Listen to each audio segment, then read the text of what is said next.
my shoulders were down, my chin was down, my eyes were down. As soon as I would have those, or as soon as that posture started coming in, that's when the thoughts would come in.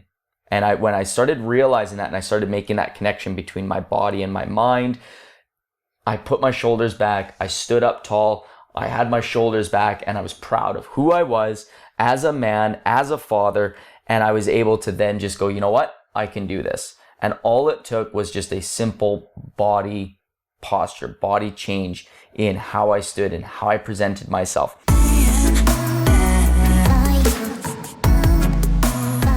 Hey, what's going on, everybody? And welcome back to another episode of Off the Mat. I'm Josh Dumoulin, and this is Nicole Stratychuk. All right, so in this episode, we got a kind of a unique one here. This is just sort of a personal story, something that I recently did over the Christmas break, and we wanted to talk about it because, well, it was definitely a unique thing that I did, and it was really challenging, really tough, and I have, of course, told a few people about this, and I wanted to be able to share it here. So we decided that we were going to make this episode all about Suckfest. So at the beginning of December 2022, Josh started talking about this thing, Suckfest. And I didn't really know what you were talking about. And at first it just was like an off-the-cuff kind of comment. We didn't really discuss it much further. But then as the days went on, Josh kept bringing up this Suckfest thing, but he was never really committed at first. I just felt like you were just trying to bring it up and like test the waters. I don't know. And but as we got closer and closer, Suckfest happens on December 23rd.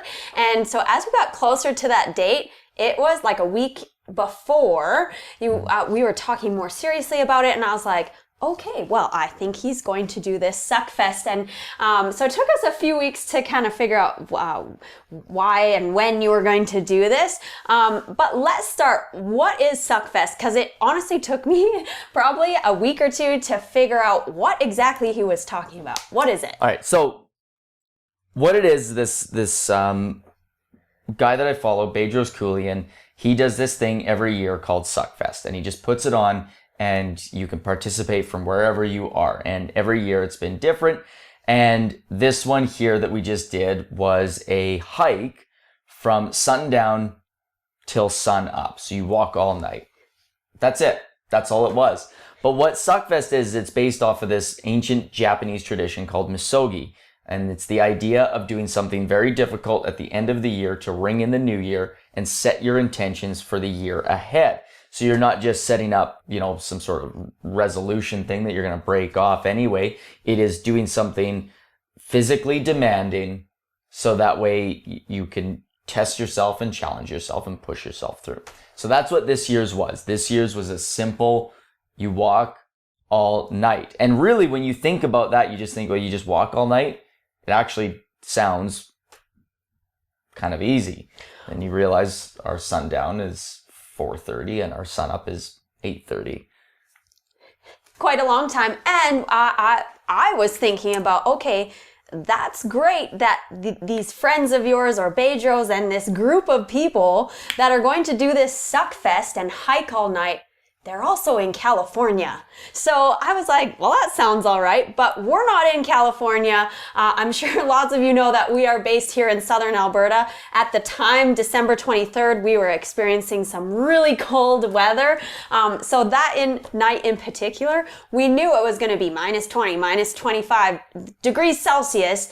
And so I was like, is he serious? He's gonna walk outside all night in the freezing cold weather. And I was just a little bit shocked that was what he was going to do, where everybody else was going to do this in California, right? It gets cold there too. Yeah, but relative not for them. like minus 25 like here. So I was like, it's all relative to where you live. Yes, of course.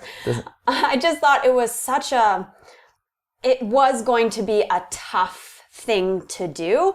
And we talked about all of us doing it, or maybe me and you doing it and things like that. But anyway, it turned out that you were going to do it. I was going to watch the kids and things like that. But yeah, I was kind of nervous for you because I was like, man, that is going to be cold. It's going to be lonely. It's going to be dark. So I was nervous for you, and at the same time, I was excited for you to go through this experience, understanding a little bit more why you were doing it, right? So why did you do it? Right. So why I did it was because there was, somewhat of a community in place of people doing it. There was people online. I have friends who were doing it from, Florida to California, people that we knew there. And again, not people that we know personally, but, just people that we follow and like, well, they're doing it. I'm going to do it too.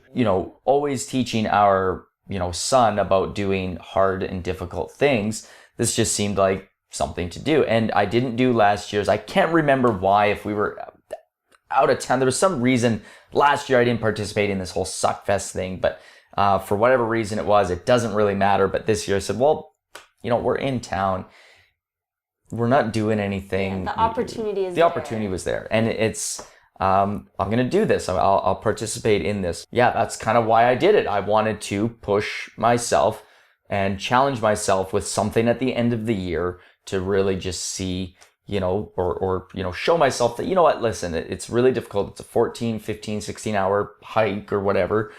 You can do this. So go do it and actually show yourself and your kids and wife and everybody that, you can do difficult things. You can do these things. You just have to really set your intentions, set your, purpose behind it, and if you're listening to our last episode, understanding your why. Mm-hmm. So how did this hike relate to your why? Because when I was doing it, I would think about, moments when I didn't want to do it anymore, when I wanted to quit, when I wanted to stop. I realized that I, was showing an example. I was setting an example for Ryder, who's only 8, but old enough to understand certain things. So, I'll just go right. So when I started, I walked for about 6 hours, and that wasn't too bad. Believe it or not, the first actual 5-6 hours wasn't even that bad. It was cold. Fortunate enough here, I came back to the dojang at some point because I had a phone call with some other people in Florida, and I want to say Colorado, some friends of mine that we were going to call each other. So I came back to the dojang because my phone wasn't going to survive minus 30 walking around outside on my ears. So I came back into the dojang and I walked in here. So I came back to Champion, opened up the doors, came inside, and I just decided to walk in here for a few hours. So, but it wasn't until probably 1 o'clock in the morning when all of the desire to quit. So just like we talked about how when you first start something, like you're getting ready to go do Suckfest, would you say that at the beginning you were kind of excited? Oh, of course, absolutely. Yeah, you were excited to do it, right? And then you told me the first few hours really easy, Mm-hmm. right? You got to talk with your community that you had connected with, and so then at 1 a.m. you experienced this wanting to quit, or you've lost your motivation at 1 a.m. Right? Yeah, absolutely. Going back though, I walked through, and yeah, exactly. It was fine. It wasn't too bad. There was moments where I was kind of realizing why am I doing this? I am just walking. Really, when you think about it, it was kind of almost kind of stupid. I was just walking. So I had those moments where I was I could just walk home. I could just head home, hang out with Ryder, play some video games, hang out with him. It's Christmas Eve tomorrow, and I'm going to be walking all night. So there was definitely moments earlier, but they weren't really that bad until probably 1. And it was almost after, I had gotten a chance to talk to some people, and I went back to being in my own thoughts. And so these were some of the stuff that really came out from the, loneliness by yourself, the solitude of it. You really start to get into your own head a lot. So around 1 o'clock is really when it really started to set in that I wasn't going to continue. I didn't want to push through anymore. So how did you combat those feelings or those thoughts that came up? I just remembered that I didn't want to set an example to Ryder or to other people that, I said I was going to do this thing, and then I stopped. So that was really it. That's really what it came down to. But they kept creeping back. That was the hard part, is they would happen, and then they would go away. And then those feelings and thoughts would happen and they would go away. Those feelings and thoughts would creep back and they would go away. First 5-6 hours wasn't that bad. And wasn't actually until like kind of 1 o'clock when some of those really dark thoughts really started to creep in, when I was just like, I don't really want to continue on. I don't want to push through. And around 1 o'clock, I'd get a few of those things and I'd push through and be okay, well, I want to do this because it's hard and difficult. I'm going to keep going. So I'd keep going through. And then they would come back and those thoughts would come back and I would keep going through and the thoughts would come back and they kind of just this like battle with myself over the next hour or two, where a deep, dark thought just kept coming in and I just didn't want to keep going through. My knees were hurting, my ankles are hurting, my hips are starting to hurt, my back is hurting. Everything is, I'm thinking like, why do I want to keep doing this? This is silly. I'm walking, I'm going to be sore. All of this stuff is like really coming through and I'm just constant battles with myself on just not even wanting to continue on. So I had to, kind of take a moment at some point. And what I realized is after a while, after walking through and doing these things, having all of these dark thoughts that kept coming through, I realized that every single time I had one of those thoughts where I didn't want to continue, I didn't want to keep going, I wanted to just stop, I realized my shoulders were down, my chin was down, I was looking down at the floor, and I was slugging along like some lazy, person here, just looked like a slob. And when I was giving off that energy, that presence to the universe, even though I was all by myself here, I was all alone, nobody around to see me, hear me, know what's going on in my head. When I would give off that energy, that was exactly what was coming in. So as soon as I realized and I took notice of the posture and how I was presenting myself to the universe, my shoulders were down, my chin was down, my eyes were down. As soon as I would have those, or as soon as that posture started coming in, that's when the thoughts would come in. And when I started realizing that and I started making that connection between my body and my mind, I put my shoulders back, I stood up tall, I had my shoulders back, and I was proud of who I was as a man, as a father, and I was able to then just go, you know what? I can do this. And all it took was just a simple body posture, body change in how I stood and how I presented myself. And so that was just a really interesting thing that I just kind of learned, even though I teach, standing tall, being proud. It took doing something like that to kind of remind myself that even I need to, watch how I stand, watch how I dress, watch what I wear, all of those things. So that way I actually felt good about myself and actually had positive thoughts. How I stand is exactly what everybody sees. So if I'm going to stand with my shoulders down, slouch down, my chin down, and look like a slob, well, then guess what kind of negative thoughts are going to be coming into my head? Mm-hmm. So that was a huge kind of breakthrough around 1-2 o'clock in the morning when I realized that was really big. So being able to be conscious of how you present yourself to other people.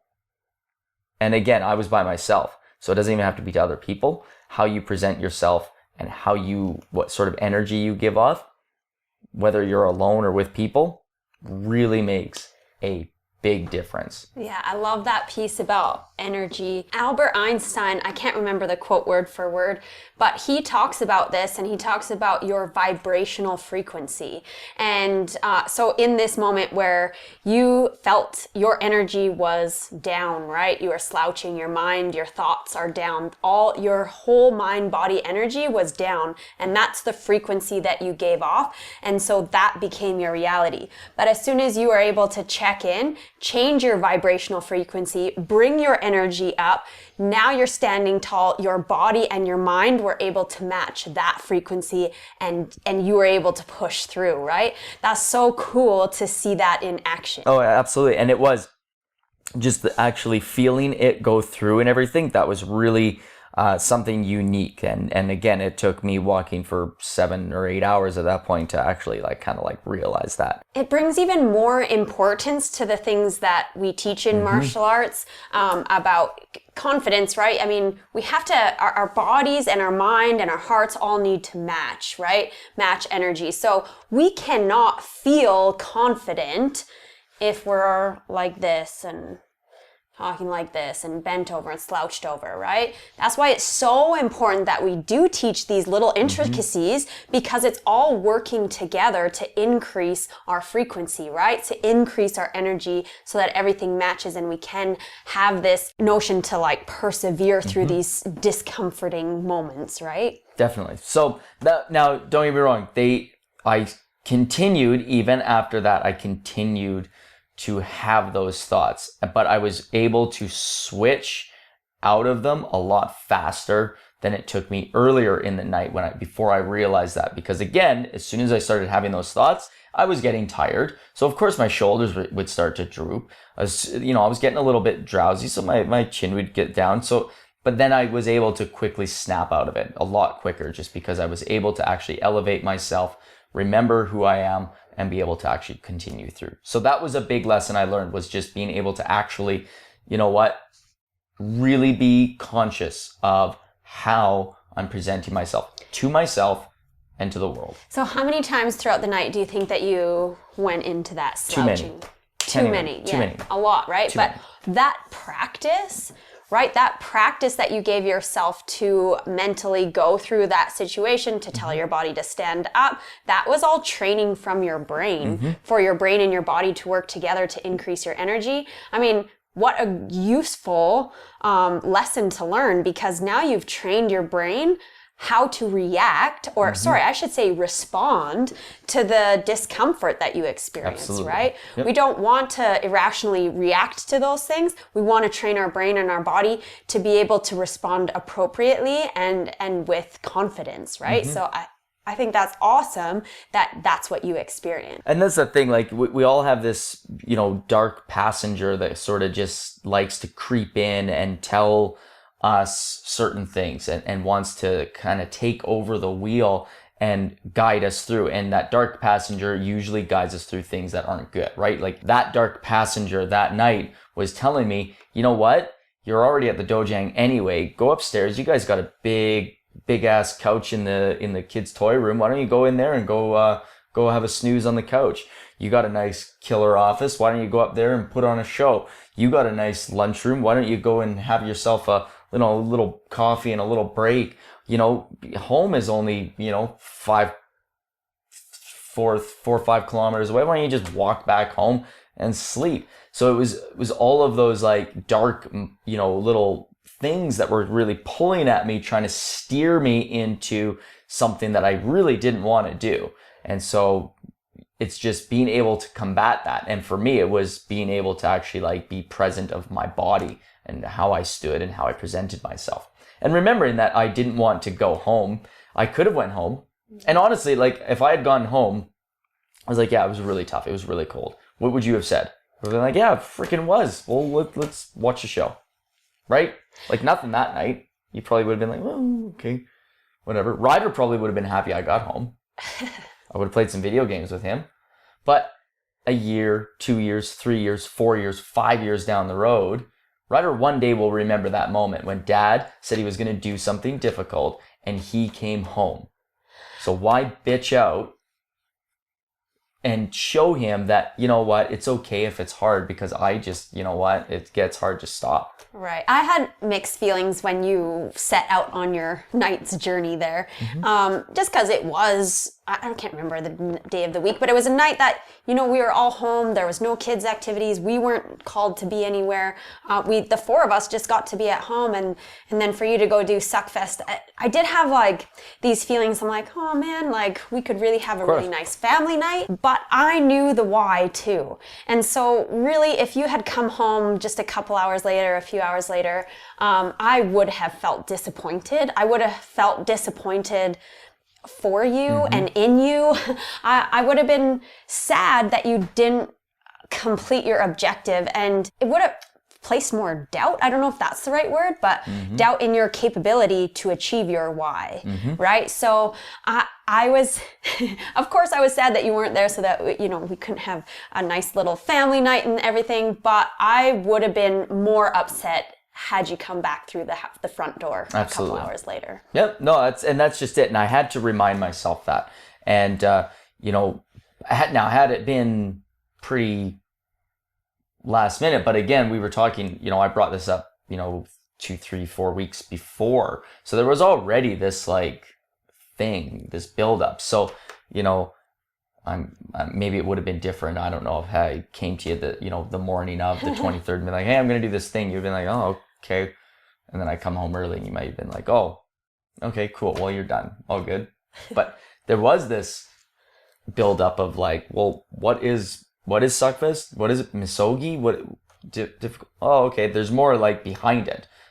And like I said, Ryder would have been stoked. I would have gotten home. We would have threw on some Mario Kart and we would have had a fun night. But at some point, he would have realized this thing that we talked about and this thing that I was going to do, he would have saw that I quit on it. Right. So. Yeah, and as the time got closer, I planned a fun night for us at home. I almost got to have a relaxing night after kids went to bed, and I was just thinking about you and how much you were doing, and there I was just kind of sitting on the couch and having a nice night. But leading up to it, I was more excited for you to do it than anything. I didn't feel like I was missing out on any family time or anything. I was just excited for you to go through this experience because I knew it was going to be hard and I knew mentally it was going to be tough on you. Yeah. And that's just it. So even that, this is just sort of another little thing that I picked up from it was, I had already gone 6 or 7 hours. I had another 6 hours to go or something like that. I can't remember at what point, when all of those thoughts were coming in, I was going to stop. And this was more of an afterthought. I realized a day or two later, but it was had I quit halfway through, I would have been sore. Regardless, 6 hours, 7 hours, 8 hours of walking, I was going to be sore regardless. It didn't matter. I was going to be, my ankles were going to be sore. My knees were going to be, mush. My hips were killing me. My back was killing me. So I would have been sore regardless. Christmas Eve was brutal. I was hobbling up the stairs. Christmas Day, I was still pretty sore. It was 2 days of torture. By Boxing Day, though, we had taken the kids out tobogganing. We went out, and I was running up and down the hill. And I realized that 2 days later, after doing that entire night and actually completing the night, I was fine 2 days later. Mm-hmm. So the biggest thing to remember is, had I quit halfway through, I still would have been sore, but I would have been disappointed in myself. I would have been ashamed of myself. I would have had to eventually, at some point, go back and redo Suckfest. I would have had to redo it, start over, and actually complete it, because I wouldn't be able to live with myself not doing it. So being able to remember that when you're in a difficult situation, when you're in times where you're I just don't know if I want to just complete this thing anyway. I don't know if I want to complete this workout. I don't want to complete this challenge, whatever it is. Well, you're going to be sore anyway after the workout. If you're 30, 40 minutes in, you may as well just do the last 20 minutes, the last 30 minutes anyway. You're going to be sore regardless. So finish what it is you started, because 2 days later, like I said, after my knees and hips and back and everything was all sore and in pain, I was able to take the kids tobogganing. I was able to run up the hill. So the pain and discomfort was temporary. Absolutely. And even then, when you really think about it, I wasn't in pain. Pain is even a wrong word. I was purely just in discomfort. Right. Pain would have been my leg was broken and I am not walking. That's pain. I was discomfort. That's it. And being able to understand the difference between those two really makes a big difference, because pain's pretty tough. Broken leg can be pretty tough to complete Suckfest. I didn't break my leg. They were sore because I was using them. Well, use them more. Right. So that was the big thing, being able to actually complete it and just remember that, 2 days later, I was fine. I was fine. I was still having to do some stretching to kind of work through some stuff, but always good afterwards. Yeah. So first couple lessons, of course, was the change in your body language, your frequency, your energy that you were giving off. When you changed that, your body responded to that, right? Second lesson was that you did this big hard thing and you were sore and you recovered. But that would have happened whether you did it a quarter of the way through, halfway through, 3/4 of the way through, or all the way through. So having that realization was a big lesson. What else did you learn? Just, what, that dark passenger that can really creep in, and just being able to take control of it. It's like the devil, right? It's like the devil and the angel on your shoulder, and they're talking in one ear and this one's talking in this ear, and learning how to navigate those conversations, right? Because the voices are there. Like, they're in all of us. We're having those conversations with ourselves. And the dark passenger is way easier to listen to, because it usually results in comfort and, like pleasure. The easy road, pleasure, and being able to just like do the easy thing. Come upstairs and sleep on the couch. Come upstairs in my office and watch a movie. Way easier things to do. So yeah, those were like, that was the big thing, is just being able to actually like, being able to cut through the noise of that dark side, and being able to, remember why you're doing those things. That way, listening to that easy route suddenly becomes, easier to just ignore and push through. Right. I can imagine having those conversations, like the dark passenger, the light passenger, and having that conversation multiple times, because it was a span of 14 hours. Something like that, yeah. Right? Like, how that is a lot of practice to get navigating that conversation, right? So doing something like Suckfest really gave you a lot of practice doing that, because this is not going to be the only time that you do something hard, right? Or experience hard times. But what an opportunity this was to learn how to navigate and respond accordingly to those voices that are happening.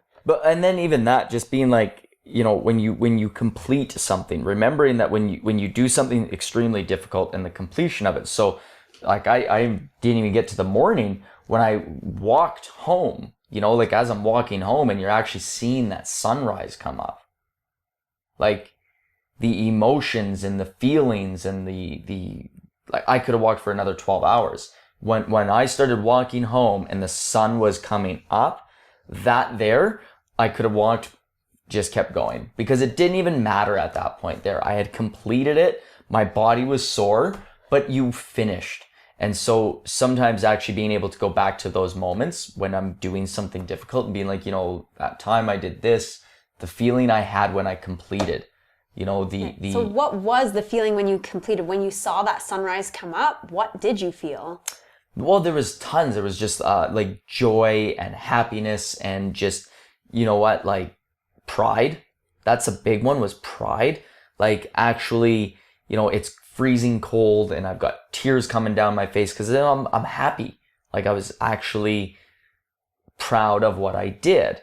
And because it was something so, like, I knew what I did, I knew when I started, I knew how long I've been going, and actually the pride I felt in remembering that I did walk all night. And so as I'm walking home, I wasn't lying to myself. I wasn't lying to Ryder. I wasn't lying to you. I wasn't lying to Rocky. Like, I was actually,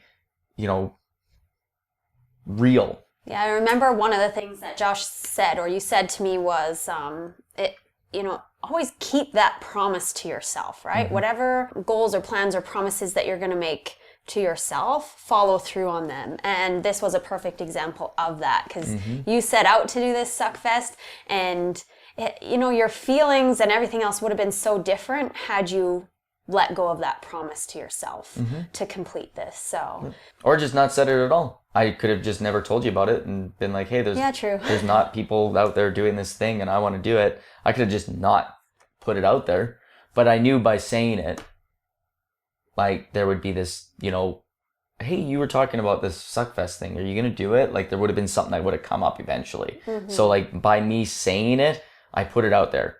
That's what I needed to do. And that's why I did it, right? Was I needed to say it out loud, because I could have easily just not said anything. So, like, sometimes being able to tell other people, whether it's a goal or, ambition or thing you want to do, kind of puts a little bit more responsibility to actually finish it. And that's what a lot of us do is, boy, I'd really like to walk in a marathon, run in a marathon. I'd really like to do an Ironman, what are the Tough Mudders. But we never tell anybody about it. We just kind of store it inside, and then we just never do it. Second, you're like, to your wife, your spouse, your husband, I'd really like to do a Tough Mudder. Well, now it becomes a little bit more real. Well, when are you going to do it? Oof, I don't know. I was thinking 5 years from now. Well, no, why not this year? Because now you're going to have to start doing it. So I challenge you when you want to do something like this, whether it's a suck fest, whether it's a Tough Mudder, whether it's something, way outside of your realm, you got to tell somebody about it. Make a social media post, like make yourself accountable to other people. And the other thing is, as soon as you do that, you have already created this support system. So as as soon as we had come to the decision that yes, you're going to do this, right? We sent you off. Me and the boys sent you off, and we were your biggest cheerleaders when you left. Then throughout the night, right, you had check-ins with your friends in down in California and Florida, and checking in with them. That was support right there because they knew that you were doing it too. So as soon as you're able to communicate some of those goals, ambitions, or promises to yourself to other people, you can create a support system that are only going to help you achieve that goal. Well, most of the time you realize you're not even alone. They not only support you, but they're like they want to do it with you, or they want to do it, or they are doing it, and you're like, well, now we're together doing it. So you gotta be not afraid to tell people these things that you want to do, no matter how crazy or hard or difficult they are. You got to be willing to share some of those things. Like we recently shared our vision for Champion Taekwondo with our instructor team, and it was big. A few of them asked us, like, how do you expect to do this? And these are it's like we explained and laid out, and we were able to but now we've put it out there. And now they're like, wow, they're pretty excited about it. They're a little like, wow, that's pretty big. But we're also now held to something a little bit higher, bigger than us. So we could have just easily kept it to ourselves, kept it to myself, kept it to yourself, and been like, oh, maybe we'll achieve this thing. Maybe we'll get that thing. But no, we now put it out there. There's more on the line, to it.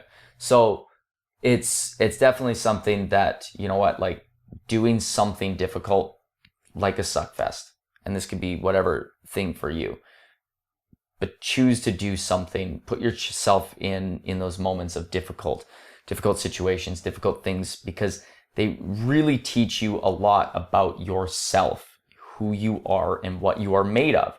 This is a big reason why we push competitions, for athletes, because they teach you things about yourself. They put you in difficult situations. And too many, because of the life of comfort that we all live, we are all afraid to actually get in and do something difficult. And it's really tragic, because if you're not putting yourself in situations that are difficult, that are tough, you will never test yourself. You will never find out what you're made of. You will never find out if you are actually capable of doing it. And I can trust you. Trust me, you are. We all are. We're just not showing it to ourselves or other people. Right. So that was a big reason why I did it.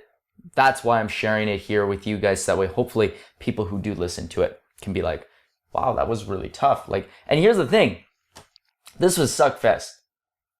December 23rd to the 24th of 2022.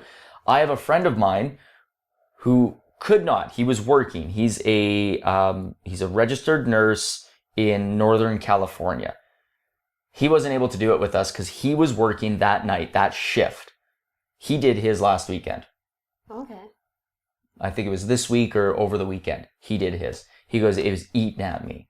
You guys were out there and I was working. Now he was doing a difficult thing too. He was working. He had a busy night. He's dealing with, patients coming in, emergencies, all of this stuff.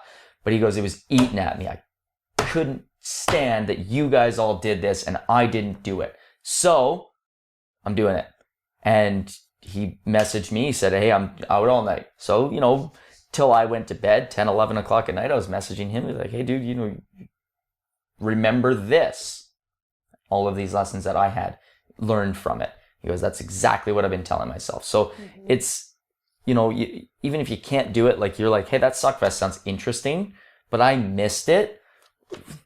It wasn't an event that it was just people were doing it all over the world. So if you're like, hey, that sounds really interesting, but I missed it, well, just pick a weekend and do it.